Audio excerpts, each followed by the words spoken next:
Hi everyone, I'm Hoodie Angel Brendan, here today with something a bit different.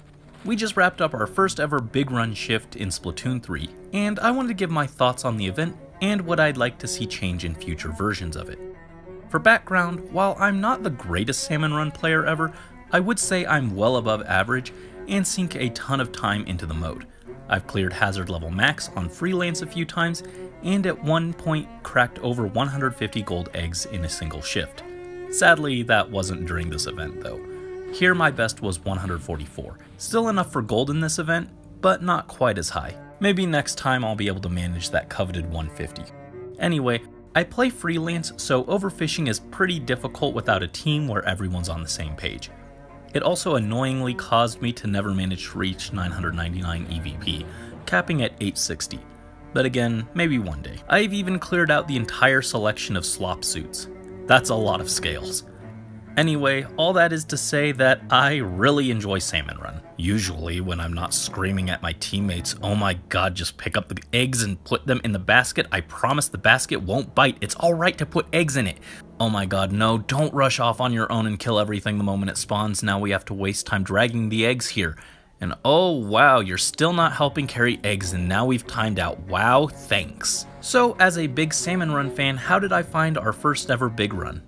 Well, it was okay. It was fun, but also a bit of a mess. I found it a little lacking as a big event meant to stand side by side with Splatfests. I enjoy the devs giving Salmon Run a bit more spotlight, but I think it needs a bit more. So what would I change? Let's go over it. First of all, the announcement for the event was boring. Deep Cut didn't really make a huge deal out of it or anything, certainly not on the level of what they do for Splatfest. They just kind of said, oh, Wahoo World is being invaded. Anyway, so I think they should improve the announcement, give it a little more pizzazz.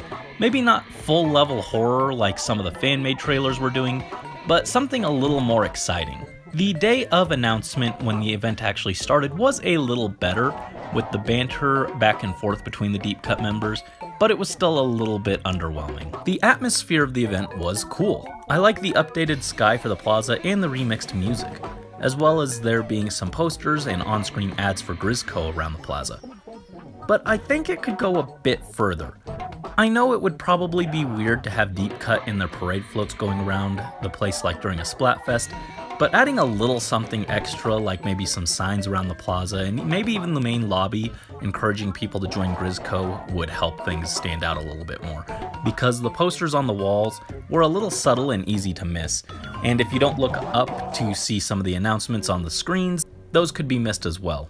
You know, actually maybe having Deep Cut on their floats going around the plaza trying to evacuate people could be fun. I think there needed to be some kind of additional bonus incentive like the shells for the shell out machine in the week leading up to as well to drive up the hype. You could do the exact same thing where you get something like the shell for the shell out machine every single time you get a catalog level, just like the Splatfest, and you could say that Grizzco is sponsoring the event. Or maybe if they wanted it to be a little more limited, they could add in an extra bonus capsule for the 600 and 1200 point markers on shifts during the salmon runs on the week leading up to the event, and give a voucher for a free shell out machine pull there. You'd still get some free pulls, but it would be a little more limited. And I do mean extra. Don't replace the normal capsules you get for salmon run shifts. Actually, you know what? It was probably just going to be a drink ticket, so actually yeah, go ahead and give me a shell out machine pull. Oh right, that's a drink ticket too. Huh. Anyway, I do think there should be some kind of little mini bonus in the week leading up to the actual event. Again, to encourage people to get a little more hyped up like the Splatfest does. For the main draw of the big run, it was getting to play Salmon Run on a normal stage map, in this case Wahoo World. And honestly, the map itself being different was fun. No huge complaints there. I actually am one of the people who likes Wahoo World normally, so I liked it here too. Though I did dislike the glass panels that you can't ink more than I do when it's a normal map, because if the eggs end up on the other side, it's a pain to move them to the basket quickly. I would say I would like a few more inkable walls added in, but other than that, I think it was a pretty good stage. With that said, please add Flounder Heights to the next big run because that has so many walls and so many approach options, it would be amazing. Another difference was that the special waves were more limited in this event, being limited to just Fog, Mothership, Glowflies, and Grillers, which is a bit disappointing. I like the variety that Mudmouth's Quahog Charge and Goldie Seeking add to things, so it's a little disappointing that those were cut. I guess Goldie Seeking wouldn't really make much sense since we're repelling an invasion and not just hunting salmons in their natural habitat, so I guess it makes sense why that one was cut. But I really don't get why they didn't include Mudmouths and Quahog Charge. They could easily add spawn points for Mudmouths just like they did for the spawn points for normal salmonids to pop up from, and they could also just place some cannons somewhere on the map that would spawn in on Quahog Charge like normal. And I didn't include Tornado in this because I do think that similar to Goldie's, it doesn't really fit an invasion scenario, so again, I kind of get why they didn't include the Tornado. And it's also just really easy eggs, to the point it would kind of defeat a lot of the point of this challenge, so it makes sense why that one doesn't fit, both from a lore flavor perspective and a balance perspective. I guess the upside of less special events is theoretically it's more consistent to get things like double Mothership for boosting your score, but they still didn't trigger that commonly for me even over 500 EVP. So in that case, if they're fairly rare, I think I'd rather just have the variety. It's also not like you can't rack up high scores on Quahogs and Mudmouths with the right setup anyways, so those would still work well enough I think for boosting your score. This event is also a full random rotation, which is kind of mixed. It is a little more fun in my opinion playing full randoms, but for a event like this where we're pushing for a super high score, it can be frustrating getting saddled with something like 3 Hydras and a Squiffer. So maybe having a set rotation wouldn't be bad, though I personally do like the random rotation. But I can see why it's a bit of a point of contention for some people.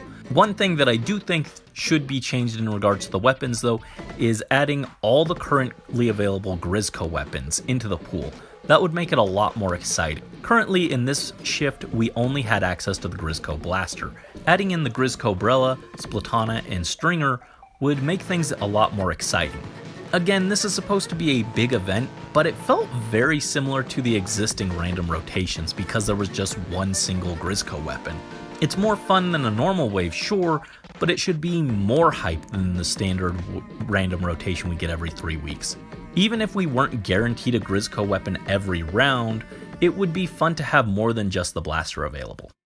Next, in regards to scoring, I think that it would be nice to have a halfway report like Splatfests do, even if it doesn't add anything special to the battles after the halfway point like Tricolor battles. It would be nice to have an idea of how close you are to the cutoff for that statue reward, so you know whether or not to push and waste your time, potentially failing or not.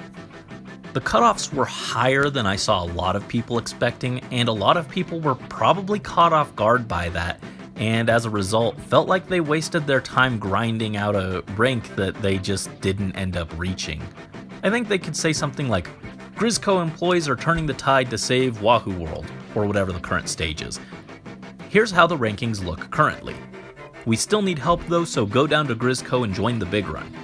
And that would give people an idea of what their current placings look like and whether or not they want to spend more time grinding for a better score. Heck, I think they should let Deep Cut get involved in the event more anyway. What if after the halfway point there was a chance your special for the shift would instead be the Ultra Signal, and you could use it to have Deep Cut put the sprinkler down next to the basket and continually ink that area, helping you maintain control of the area. That'd be a fun event exclusive special.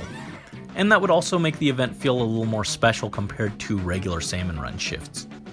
Following on from the rewards, I've seen some people say there should be a flat goal to reach for the reward, and I'm not personally super wild about that because then it disincentivizes trying to push your score up.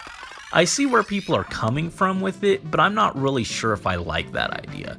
There's already a participation trophy everyone can get, so I do like that you have to compete for higher levels. I also saw someone suggest raising the cap on percents and making them slightly more lenient.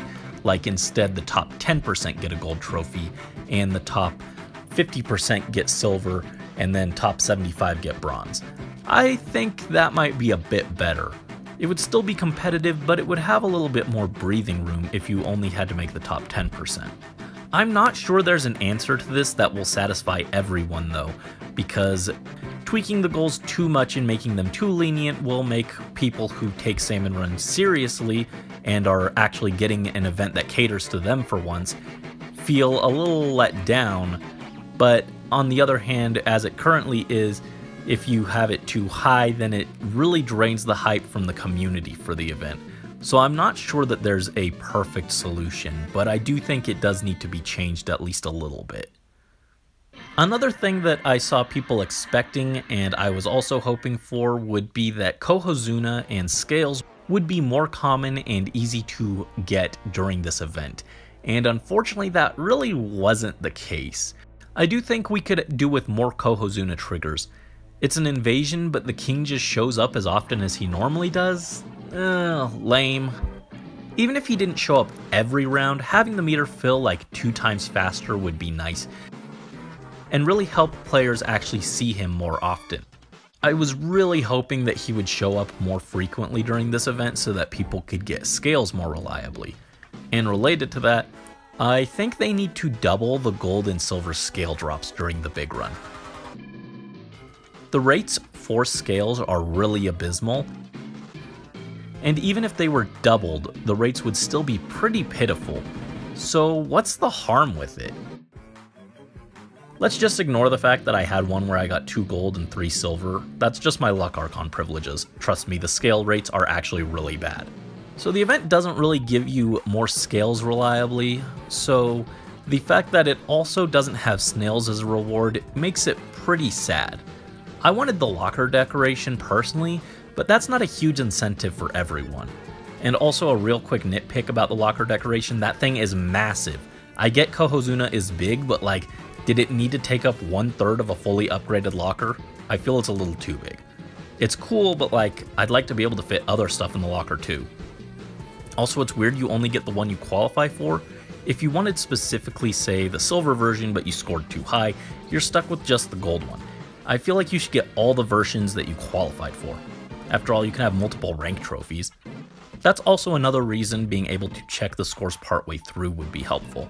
That way you can know if you want to aim higher, or even stop trying if you see you're at risk of ranking higher than you want. Anyways, back to rewards, there should be some kind of nice bonus that's gameplay related, like snails are, where they actually help you improve your gear. Even if it didn't give a full 24 snails like Splatfest does, what if, say, at the end for every 10 eggs on your score, you got 1 snail, and say cap it at 10 times snails? Then it's not as generous as Splatfest, but it still incentivizes people who don't normally play Salmon Run to actually try a little bit. You could adjust those numbers a bit too. If they wanted to be stingy, they could cap it at 5 snails. And at 50 points, that would be attainable for even a lot of the more casual player base. And if you don't want to do snails, maybe throw in a few scales. I would say if they go that route, they shouldn't be gold scales for the gold trophy, silver for silver, and bronze for everyone else.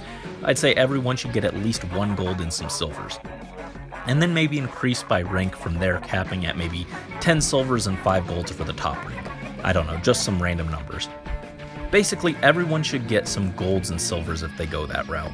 I think that scales would be an acceptable substitute for snails, but that they should include some kind of meaningful reward at the end of the event, beyond just the locker decoration and the badges if you qualified for any. In terms of rewards that you get during the event rather than afterwards, you do have a 2 times length bonus meter, which is a nice start, but that's still pretty quick to go through if you're doing good runs. I saw someone suggest adding in yellow cash capsules that are infinite into your reward pool, and I like that idea, but I wouldn't want to lose out on the chunks from gears, so I would say they should add gold capsules in between the gear pieces that you would get normally for going over your meter. For a 2-day event, I don't think that would really ruin the game balance, but it would make grinding feel more worthwhile. I had 55,000 points, but I didn't get that nice bonus money like I did while grinding a similar amount in Splatfest. Yet during the Splatfest, I was also getting chunks from the tea in addition to the amount of money that I would normally make playing games. So let us make a little extra cash in Salmon Run while the event is going on, for equality. Another more minor thing is I think a few more music tracks should be added. It's kind of an issue with Salmon Run as a whole, but if we're supposed to play a bunch to try and push our score, let us listen to more music.